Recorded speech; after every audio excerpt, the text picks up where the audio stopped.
Greetings.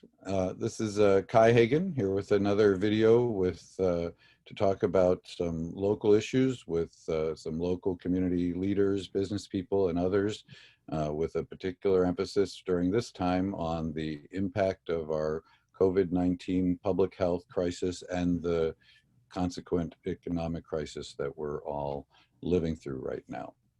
There are a lot of things we don't know about how it's going to unfold, but we're going to talk about what's happening now and what are some of the things that might be the consequences, some of the things people might be able to do to help.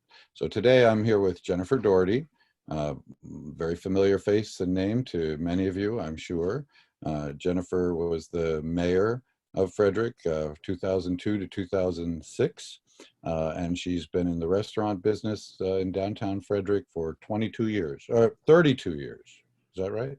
32 years, 22. Maybe even more, since 1987, yeah. Okay, so 22 years at Jennifer's restaurant, and now it's been 10 now. Hard to believe it's been 10 at Magoo's, which is right in the heart of downtown on 2nd Street, basically one building back from Market there. I'm sure a lot of you know that as well and patronize it, I hope, but I did today, so that was good timing. Anyway, welcome, Jennifer. Thank you, Kyle. Let's just start out by talking about the experience you're having now. I mean, you're in the restaurant business, you're in Frederick, you're not allowed to do business as usual, and you're trying to make a go at it within the rules and within the constraints of what, how people are going to behave right now. Sure. How is that going? Well, it's going okay. Frederick is a unique place, and I thank God every day that I chose Frederick. One of the reasons I chose the restaurant business is because I said it would be different every day. I had no idea it would be this different. The eve of St. Patrick's Day, our high holy day, as my friends say, we get the word that business is no longer as we know it, and we can only do carry out. So in about 6 hours, we make the transition from full service Irish pub with dozens of Guinness kegs to a carryout operation for the 17th. That went pretty well. Everybody was super supportive that day. Shortly after that, about 10 days after that, the governor puts in further restrictions, shelter in place. So the office is closed down. So we saw the first couple weeks, a lot of transition. That was shocking for sure. Or even the downtown lunch business. Yeah. Downtown lunch business dries up, and when we got word from the governor, I did a BevNap calculation on what I would need to do to make my expenses, to pay my crew, and to keep the lights on. And not having any idea how long this would last, I figured out how many meals a day I would need to serve. And it's not a big nut to crack, but it's still a nut. And we had no idea, obviously, that first week or two what the federal government would come through with. And there was a lot of talk early by Governor Hogan about what the state would possibly offer. So our minds are spinning, we're operating, you're trying to be myopic and focus in 2020 on your business operation, making sure you have to-go boxes and bags, etc., to make sure that your operation is out there. We delivered thousands of flyers to the doors around downtown, and that's what helped us survive those first couple weeks. Doing the thing that I really haven't ever made time for is posting on Facebook, and my friends are laughing at me now, but I try to update everybody on what the operations are. So the first thing I think we did at Magoo's is make sure we could operate. Make sure the food was there. The governor and the state liquor board and the Frederick County Liquor Office people were fantastic. They made sure that we knew we could sell our inventory. So I looked up what the liquor stores were selling bottles of Jameson for, and we matched that. So we have beer, wine, liquor for sale, and you were in here today. I've created sort of a market look as you walk in, and that's in transition to what I think we'll face in whatever the next phase is. We've been happy with the level of carryout business at Magoo's, but we know that once dine-in comes, We won't be able to use every seat, although we're trying to be clever about how we space people out. Let's say it's 50% capacity. We still don't know. So that's part of our problem right now. We're sort of playing with a game that we don't know the rules to yet. So we have people that will come and eat, maybe 25 on the main level and probably a dozen in the lower level bar. And we're fortunate that we have a patio. Well, we don't know that, that the city won't, and Downtown Frederick Partnership won't come up with an alternate plan to let outside dining be more prolific in the summer.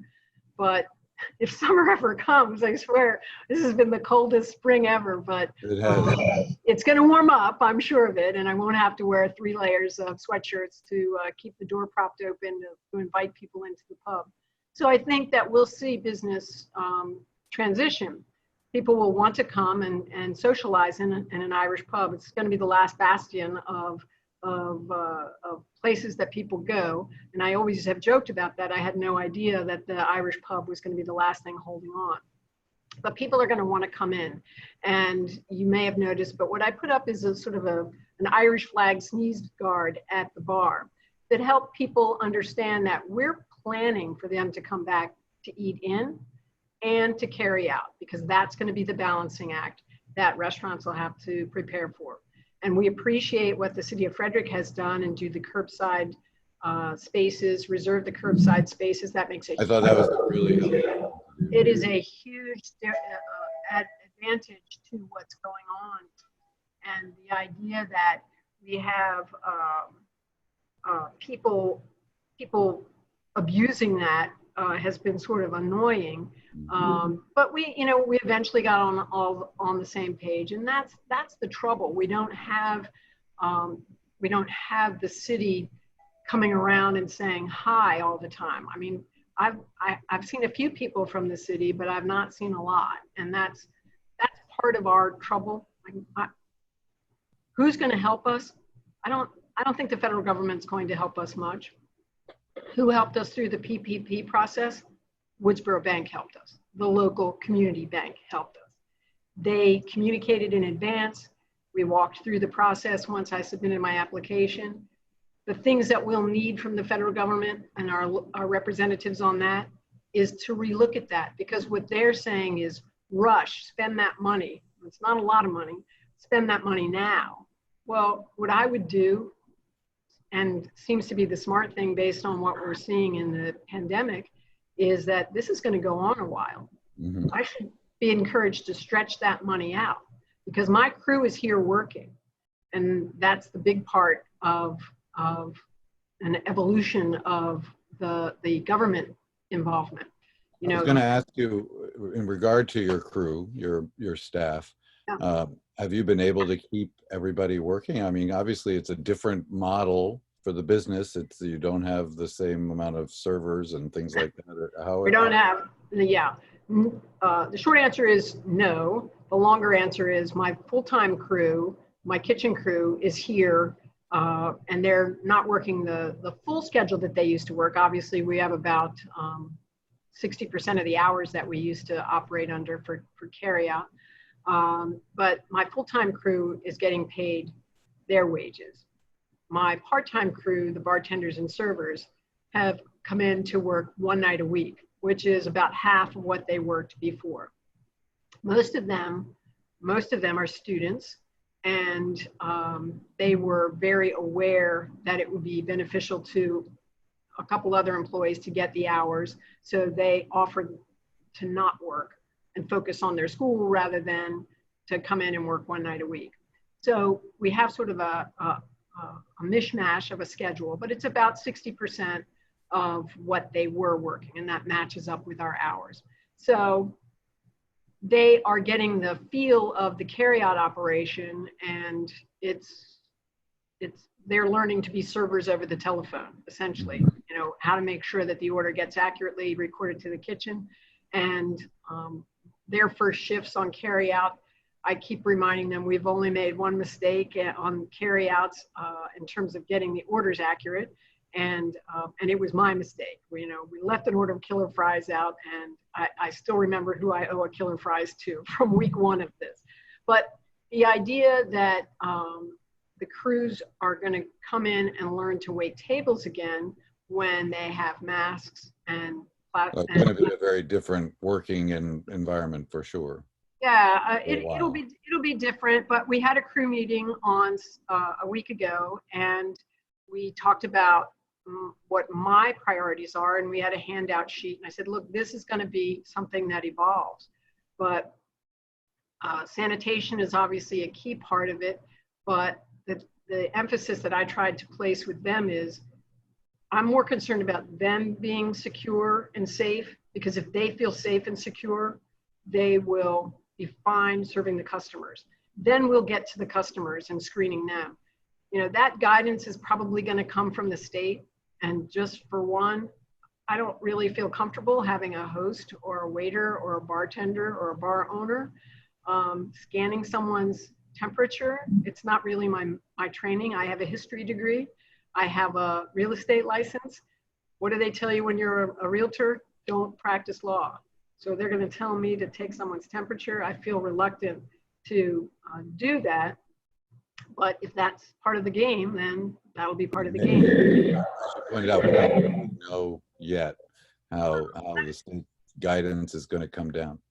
I think we have to think about this as it stands today. I mean, people have been going by the thousands into the big box stores, into the grocery stores, Mm-hmm. and by the dozens at times into bars and restaurants for carryout.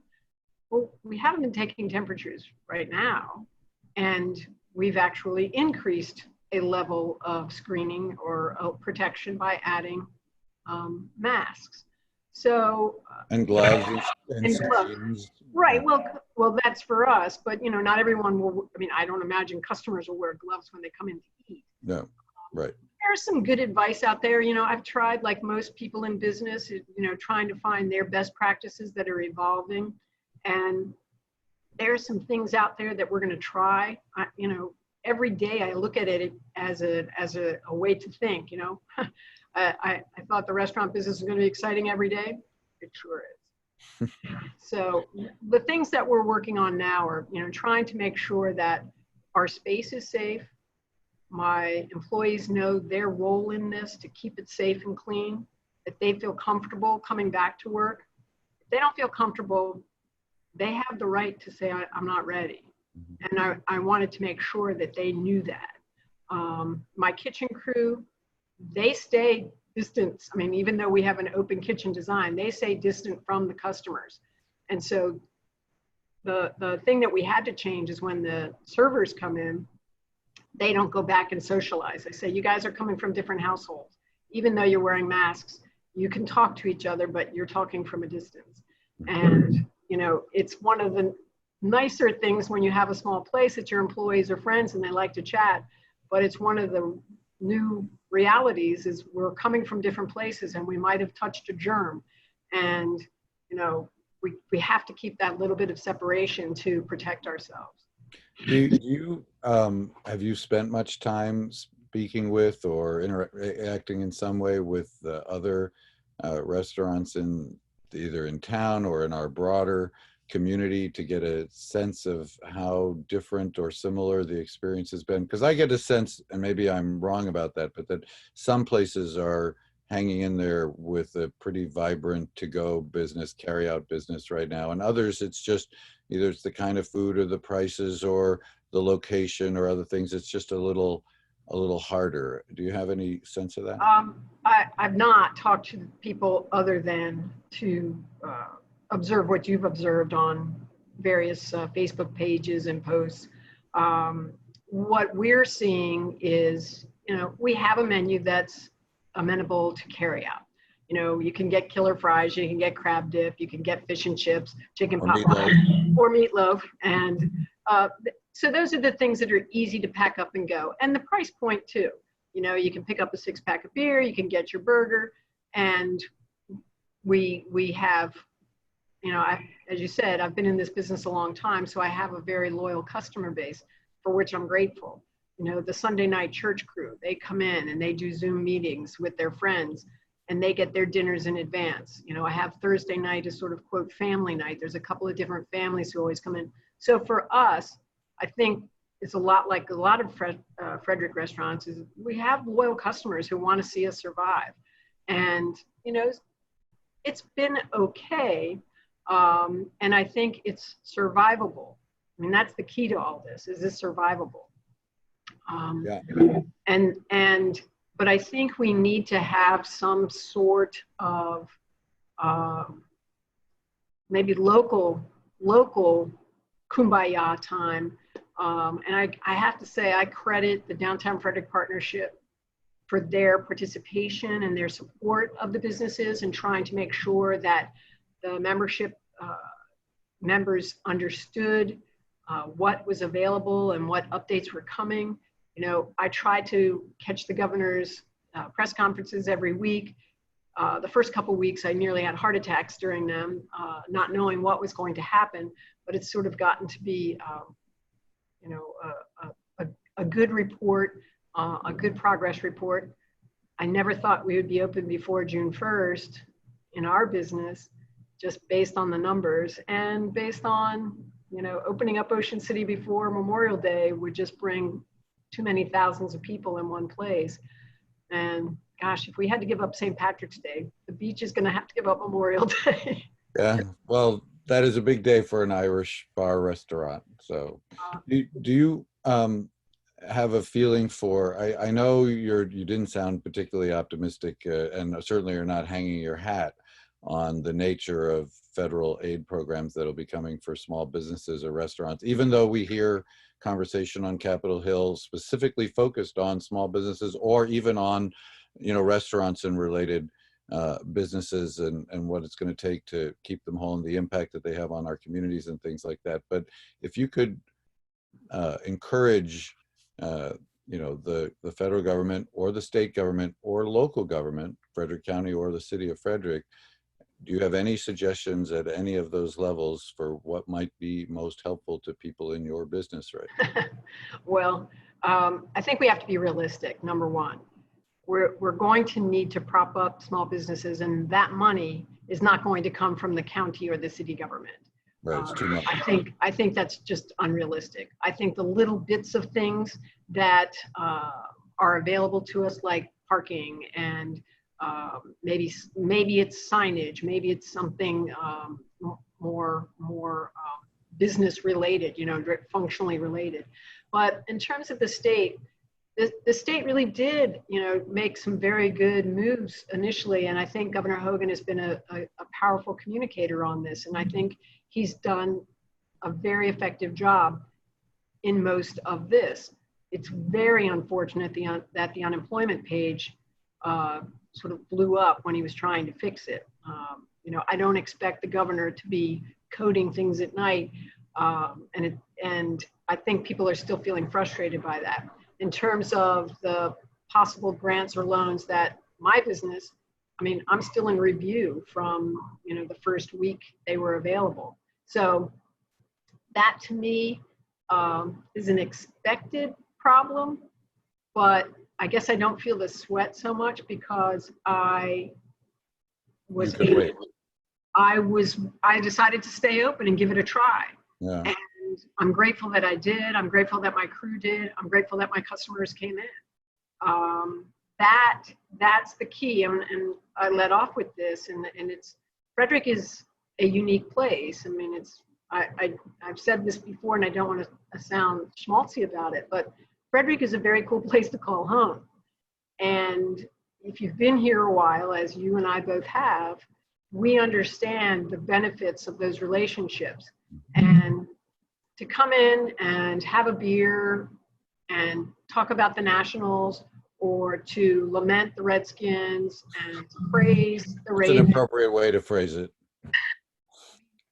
These are things that we love to do. And I actually had some customers who came in for the Kentucky Derby.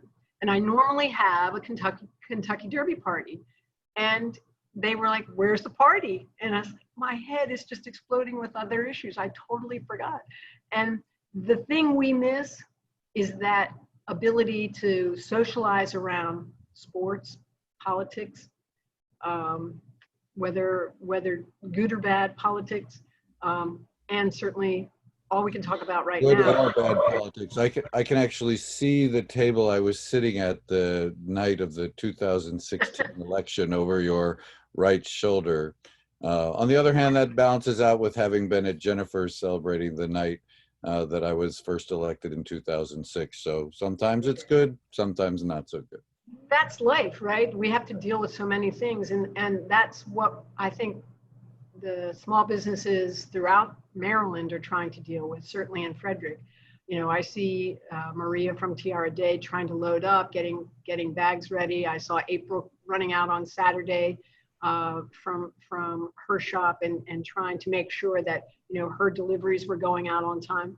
People want to support us, and we're grateful for that. And if there's any message that comes from that, is a lot of this is going to be solved on a local will issue. We will solve this problem. We will help businesses survive. Yeah, I think that's true, because there is no one thing, right? So in the end, as you point out, even things like parking or, you know, employee flexibility, I think if people are determined that they're going to make it work one way or another, they think more broadly and creatively, and maybe there's some innovative ideas or something somebody is doing in Oregon that, you know, stimulated their thoughts about what we might be able to do here. You know, even how we'll divide up our restaurants, you know, for the time being. No one wants to tear apart a restaurant and put it back together in 6 months or a year if there's a vaccine available to everyone. But we want to keep that feel, that vibe that we have. But we also don't want to turn every restaurant into $100 a plate seat, you know, because everything's so exclusive now. We still want to be able to come in for a beer. We still want that neighborhood local. And that's what I'm committed to doing. I mean, I've enjoyed that for all these years, and I hope that we still get to do it. I think we will.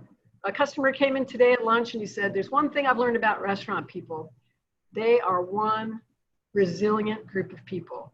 And I think that's true.